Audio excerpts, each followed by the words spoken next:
let out by Captain Fritz. There is a prisoner. Do you have anything to say in your defense? There's a shot.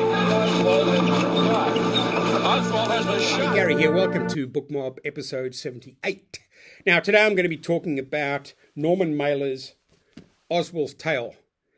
And that is the history of the assassination of John F. Kennedy by Lee Harvey Oswald in 1963, November 22. Now, while I was reading this, I started reading this on the 9th of September. And unfortunately, on the 10th of September, the American commentator Charlie Kirk was assassinated in Utah. And it just, and what has happened since, and today's date is it's the 14th of October. And what has happened since then is the ambiguity of the assassin and the stories and the conspiracy theories bouncing around the internet, on social media, on videos, on YouTube, on Reddit, about Tyler Robinson, the bloke who's been arrested for shooting Charlie Kirk. It just seemed, it sort of rang a bell in my head, because basically Norman Mailer, in nearly 1,000 pages and years of research, comes to the conclusion, as I do too, and I kind of agree with him, that Lee Harvey Oswald was indeed the sole shooter, the only assassin, the killer of John F. Kennedy. And now I saw this parallel between seeing the assassination of Charlie Kirk. I never saw the assassination of JFK because I wasn't born yet, but the assassination of Charlie Kirk, and then seeing the subsequent media sort of havoc that's just followed it. And also what's happened is this rise of the conspiracy theories, who did it? It wasn't him. He's a patsy. The same with Oswald. Oswald was, from day one, he's a patsy. And, that's funny. There's a lot of arguments to support that. And however, if you read, like I said, I think that Lee Harvey Oswald fired those 3 shots at John F. Kennedy, and I think that Norman Mailer is not working for the CIA, trying to divert attention from the crime. I'm sure there were people who wanted Kennedy dead. I'm sure there were organizations that wanted Kennedy dead, and there were people happy that Kennedy had been assassinated. But that doesn't mean that people have organized themselves into a cabal, into a conspiracy unit in order to take care of business. But again, am I confident 100% that Lee Harvey Oswald was the shooter? No, of course I can't, because I wasn't there. I don't really know what happened. I've only read maybe 3 or 4 books. I've seen a number of documentaries. But at the end of the day, I'm only going, I chose, this is my second reading. I first read this about 20 years ago, or more than that, 25 years ago. And I read it again and again. I was saying I was reading it on the 9th of September, and then on the 10th, I heard about I saw what happened to Charlie Kirk in Utah. The main difference is that a conspiracy is a real event that can be investigated and proven, whilst conspiracy theories are kind of speculative interpretations of events. They generally lack substantial evidence. They have tidbits of evidence, they have ideas, and they have theories, but it doesn't actually allow you to prove an event true. It's a conspiracy theory, whereas there are conspiracies. I mean, think about it. Caesar was murdered, and that was a conspiracy. But they didn't hide it. So I guess the conspiracy is before and afterwards. If you're in, they say, the Roman Senate, people just accepted we're doing business today, and this is what we've done. Okay. So one of the other aspects of this novel, and I use that word, I shouldn't have used that word because this is not a novel. Mailer was a novelist, but he did write nonfiction books as well. before this book, he wrote a book called The Executioner's Song. Now, when you look it up and how is that categorized, that's about Gary Gilmore, the Utah murderer who chose not to appeal the death sentence he received for murdering two service station attendants and in the 70s. And he said once that he was given the death sentence, he said, nah, well then you're going to carry it out. There hadn't been a death sentence carried out in Utah for a long time after that. And once Gary Gilmore, and he chose to be shot in the heart, once Gary Gilmore was executed, Utah then got on with business and carrying out executions. So it's almost like Gary Gilmore, and from Mailer's great book, The Executioner's Song, which I highly recommend. But the thing is, Executioner's Song is more of a novel, non-fiction novel. It takes real events, real people, but he gives an account through Mailer ingratiating himself with the characters. Now, in Oswald's Tale, Mailer doesn't do this. He gathers data, he does interviews, he went to the US or he went to Russia and, was able to get hold of papers and people who had met Lee Harvey Oswald, who as a young man and former Marine in the United States Navy, he then defected to Russia and spent a number of years there and then came back to the United States. And shortly after he returned from the USSR, he shot and killed the President of the United States, John F. Kennedy, in Dallas on the 22nd of November, 1963.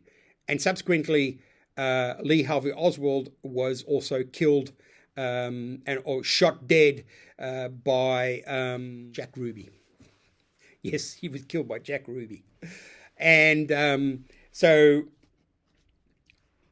when I read the book and I found out about Charlie Kirk and I saw the madness around the FBI saying, they got him, they haven't got him, they got him, they haven't got him, and then they get someone, and Tyler Robinson is his name, a young man, I think he's only 22 years of age, who's been arrested, and I think he has been charged with the assassination or the death or the murder of Charlie Kirk. And the first thing I did see some people talking about, hey, this is like Lee Harvey Oswald, he's a patsy.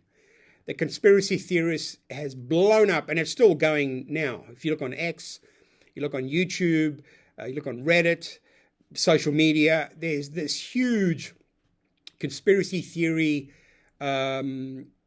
industry that is just moving on this thing, basically talking about how Tyler Robinson could never have done it. He couldn't have shot that far. He's not trained, or he's not the kind of person that would do this. And he was turned in by his father. And, basically the conspiracy theorists are gathering their evidence. And I suppose the difference between 1963 with Lee Harvey Oswald and with Tyler Robinson is that in 1963, people just didn't have access to instant news. I mean, the Zapruder film didn't come out until long after Kennedy was shot. And even then, that provided conspiracy theorists with everything they needed to prove, look, the woman in the red coat, it's the umbrella.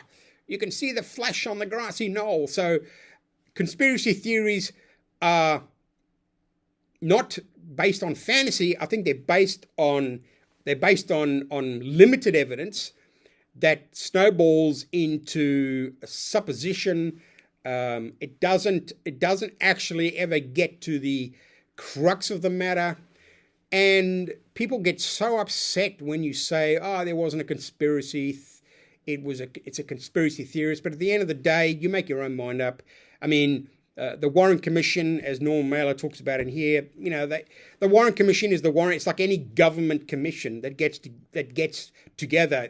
Generally they sort of fuck up. They make mistakes. They're probably worried about what they're having for lunch. And what I'm saying is that whenever a government gets involved in a big thing, there's always going to be aspects of the commission that seem absurd or seem bumbling. That's because there's so much information coming in. There's so many witnesses. There's so much. Just this huge difference in information coming in, going out. Who's making it up? So it just shows it's a strategy. It's a way of diverting interest. It's a way of diverting the truth. It's the way of getting on with the job underneath everything that's going on.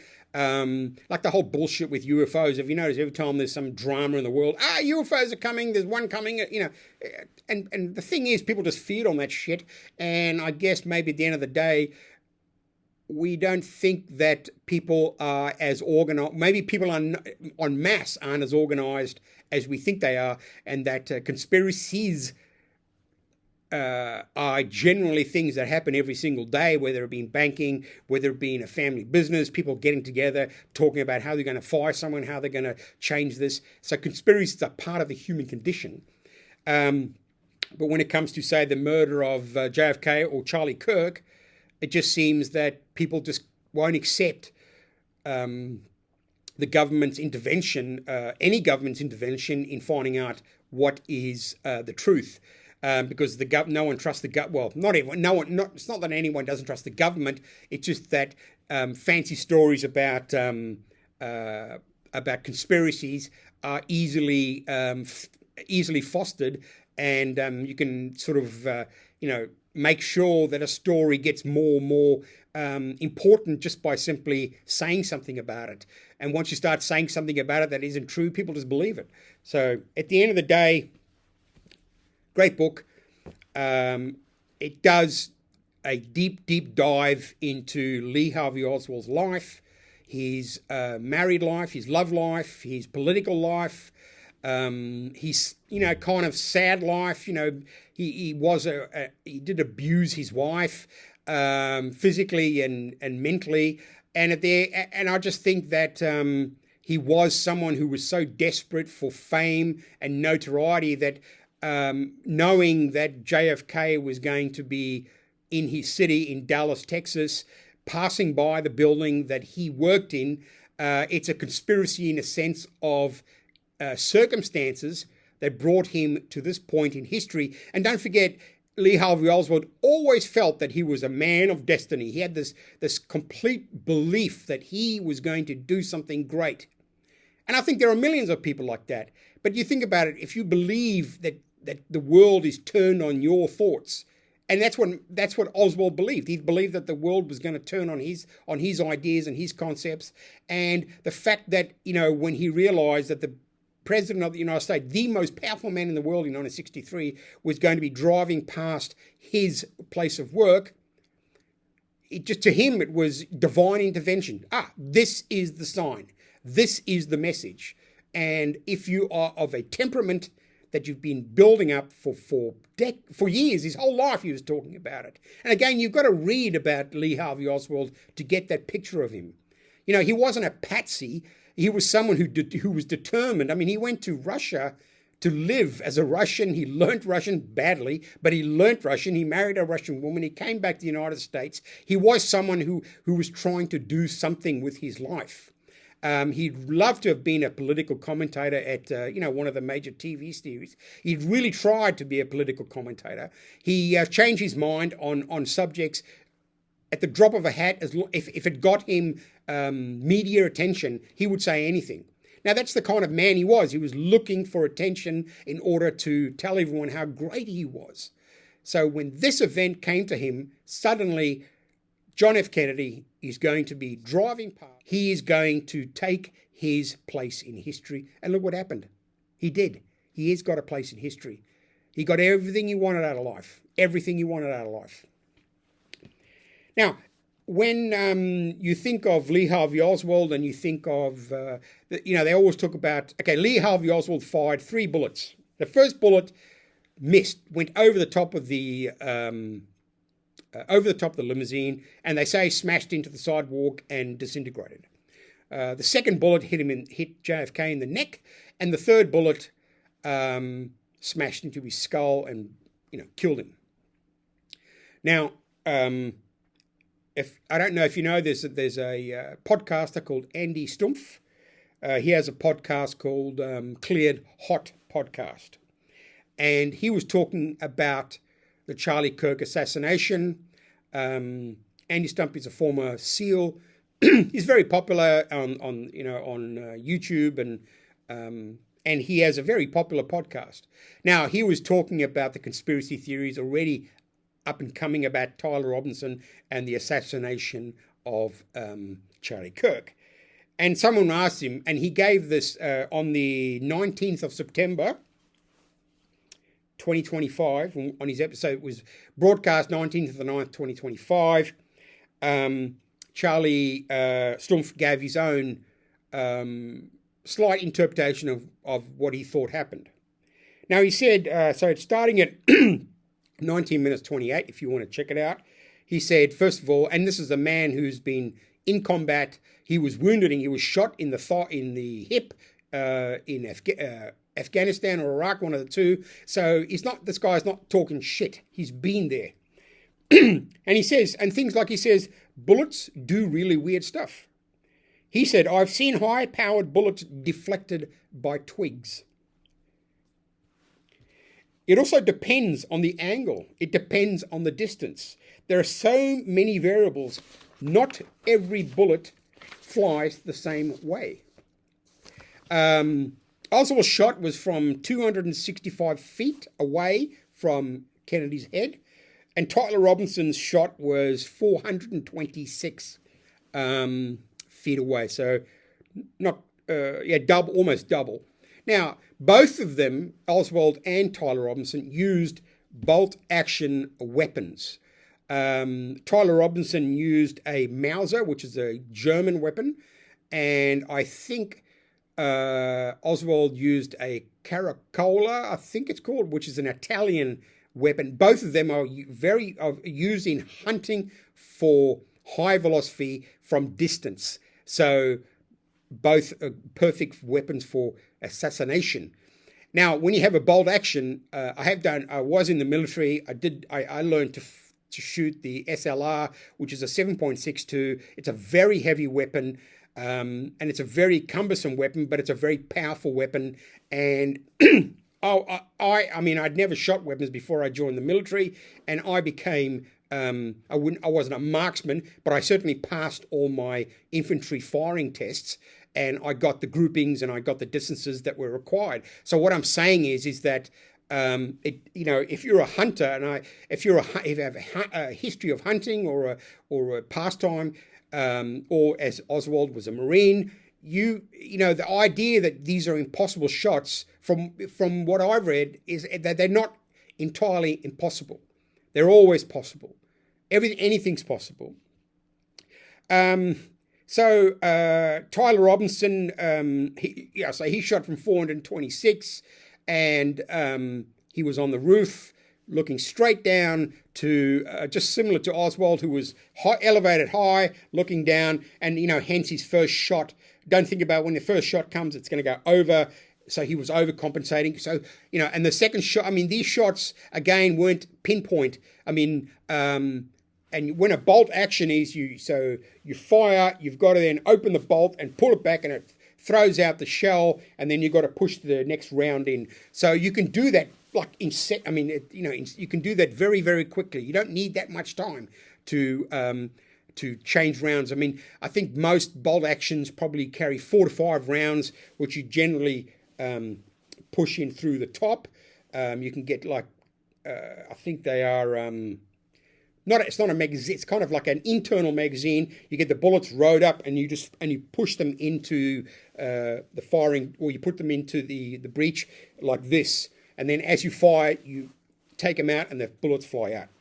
So what I'm saying is, Mailer considers, and Mailer was a military man, served in the Pacific in World War II, and again, he also considers the fact that shooting a bolt-action weapon doesn't demand that much expertise. It demands some, of course. You got to have training. You've got to be familiar, and I think both of these people have had training and familiarity with weapons. Funny, I just want to say, there's a theory that the most recent theory about Oswald Representative Anna Paula Luna has accused NBC of withholding crucial evidence relating to the assassination of President John F. Kennedy. She claims an unseen tape allegedly places Lee Harvey Oswald near a vehicle at the time of the shooting. If released, the footage could change everything we know about JFK. Now, so that's, I've got a YouTube link for that story. Now, the thing is, there's no doubt that Lee Harvey Oswald was in the building when Kennedy was shot, because cops, other workers who at the time didn't suspect him, had seen him in the building just before and after the shooting, before Oswald ran away. So what I'm saying is, this is the whole thing with conspiracy, isn't it? Conspiracy theory. Yeah, he was outside. He couldn't have shot. But independently, if you look at the cops, you look at fellow workers, they said, I saw Lee. He was down here. He was walking up and down. And after the shot, he came downstairs. So what I'm saying is already that can be discounted by the amount of evidence just from people who had no stake in the game. But anyway. The other thing I want to talk about is Norm Mailer goes into the 3 bullets, the magic bullet theory and all that. And again, it's perfect for conspiracy theorists because, well, and as Andy Stumpf said, bullets do really weird stuff. They do. And when they come out of the barrel and they get deflected by anything, as you said, it gets deflected by a twig. So it's speed and power. And this constant sort of, I guess, the conspiracy theorists would say, yep, this is proof, because if it didn't do this, it does that, turned around and did a 180 degree. I mean, but then again, is that even proven that's how the bullet flew? For instance, I saw an episode about a young man called Trey Coolidge. He was shot dead at a shooting range. Now, the thing is, he was shot dead at a shooting range where no one was shooting at him. So he was sitting in a chair and he suddenly just fell over, and everyone, what's going on? And they found out he'd been shot in the head. Obviously, and I think this is from an episode of, that's right, Forensic Files. And they called this episode The Magic Bullet. So this kid was sitting down there, and they worked out after ages that the bullet had come from another firing range in the shooting range, and they just showed this magical trajectory of the bullet. And they found the bullet, obviously, they worked out through, obviously forensic science, and they worked out how this happened. Now, this would never have, basically, you couldn't sit there and plan, I'm going to do this and make sure, and it'll hit this guy on the head. I mean, the guy shooting didn't even know where his bullet went. He just fired. They were just trying to demonstrate that the bullet can fly once it leaves the barrel. Many factors just come into play that make it almost impossible to find out if something happens, how it happened. Now, they worked out because of this range was not really running a good system. They did have they had the wall, the sand walls, they had brick walls, they had deflectors up the top, and even then the bullet managed to sneak through everything on the way, and this magic bullet just flew, and its arc even came down all the way, moved down and killed the young man. So again, the magic, there's no such thing as a magic bullet. They're just bullets. The majority of bullets will go where you want when you fire, from firing on a range, and occasionally strange stuff happens because of physics and timing and weather and moisture and, you name it. So again, Mailer in Oswald's Tale is trying to say, well, this is one occasion where a bullet seemed to magically sort of do stuff. Whereas there are many examples throughout history of bullets not doing things that they are supposed to, but it's not a conspiracy. It's purely the outcome of an event that is done 5 million times, and out of that 5 million times, a couple of these bullets do things that were not determined them to be done. Anyway, and when it comes to bullets, there's so many different aspects in the science of ballistics. You've got deflection, deviation, ricocheting, deformation, kinetic energy, all these factors, that scientists have spent the last 150 years just talking about. Some guy in a lab has spent 40 years just looking at one aspect of basically how a bullet flies if it flies out of a weapon that's slightly bent. Or what I'm saying is that this idea that bullets, just because something strange has happened, you attach it, you can then say anything. And I think Mailer expresses himself so well through this wonderful non-fiction book that Oswald was a lone killer. I mean, again, maybe just take the book and read it yourself and see what you think. I mean, look at it. It's chunky. It takes time and effort. So if you're going to say, it's bullshit, read this book and let me know what you think. That it would be nice. It would be nice to know. I mean, even I'm not even going to go. I won't even go into that. I just also want to talk about Oliver Stone's 1991 film JFK. That film, a good film, entertaining. I liked it. I saw it at the time. Yeah, it was a good film, interesting. It really is a conspiracy theorist's wet dream. Now, when you look at various critiques of the film, because there are people who support the film and there are people who critique it. And I don't think Mailer thought much of JFK as a evidentiary film. I mean, he probably liked it as a entertaining film, but not as a film that, for some reason, no one's going to read this book, but they'll watch JFK and go, yeah, that's it. What I'm saying is, it's so easy to watch a film based on it's the same way Mailer's opinion based on his own research, his own fact-finding missions, its own interviews. I mean, the amount of work and effort that he put into this book is huge. People won't read this book, but they'll watch JFK and go, see? JFK is a film made for entertainment. It's going to be designed for a certain audience, a skeptical audience. It's good to be skeptical of the government. It's bloody brilliant. Not that it made any sense during COVID. No one was skeptical of the government then. All right, so the main problem with JFK is its accuracy and its methodology. It sort of presents a conspiracy theory of government involvement as a plausible counter-narrative to the official lone gunman account. It blends historical fact with debatable interpretations of evidence, and it does mislead the audience by portraying the figure of Jim Garrison as a heroic figure.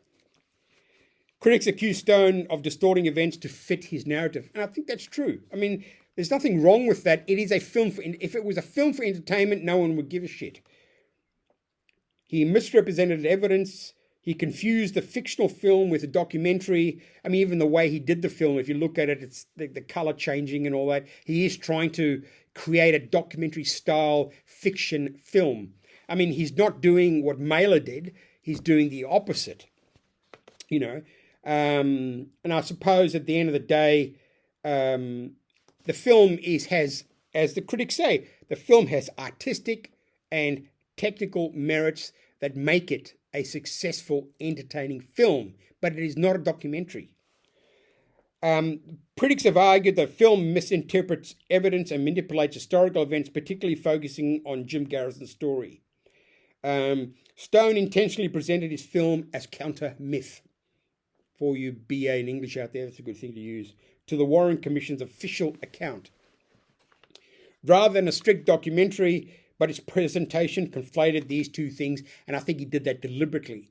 He made the film look and feel like a documentary with well-known character actors playing these roles very well. John Candy, Don Sutherland.